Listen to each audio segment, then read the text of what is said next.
என்னடா என்னாச்சு? காசு எதுவும் போயிடுச்சுண்ணா? ஆக்சுவலி தெரியலடா. ஃபோன்ல ஏதோ மெசேஜ் வந்துச்சு, பேங்க்ல இருந்து பிளாக் அப்படின்னு. எல்லாமே போயிடுச்சு.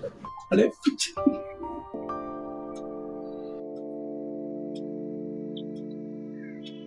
என்கிட்டயோ அவ்வளவு காசுலாம் இருக்காதுடா.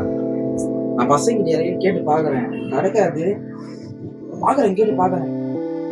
நான் என்ன தப்பு பண்ணேன்? அம்மாவுக்கு மெடிக்கல் செலவு இருக்கு, தங்கச்சி ஸ்கூல் ஃபீஸ் கட்டணும், 15ஆம் தேதி வந்தா இஎம்ஐ கட்டணும்டா. கூட வெளியே வரணும், ஜாலியாக வெளியே போகணும், சந்தோஷமா இருக்கணும். கமிட்மெண்ட் அது மிகப்பெரிய தடையா இருக்கு.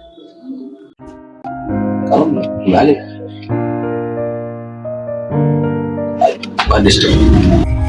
சரி வரேன்டாடி, பார்த்து போயிட்டு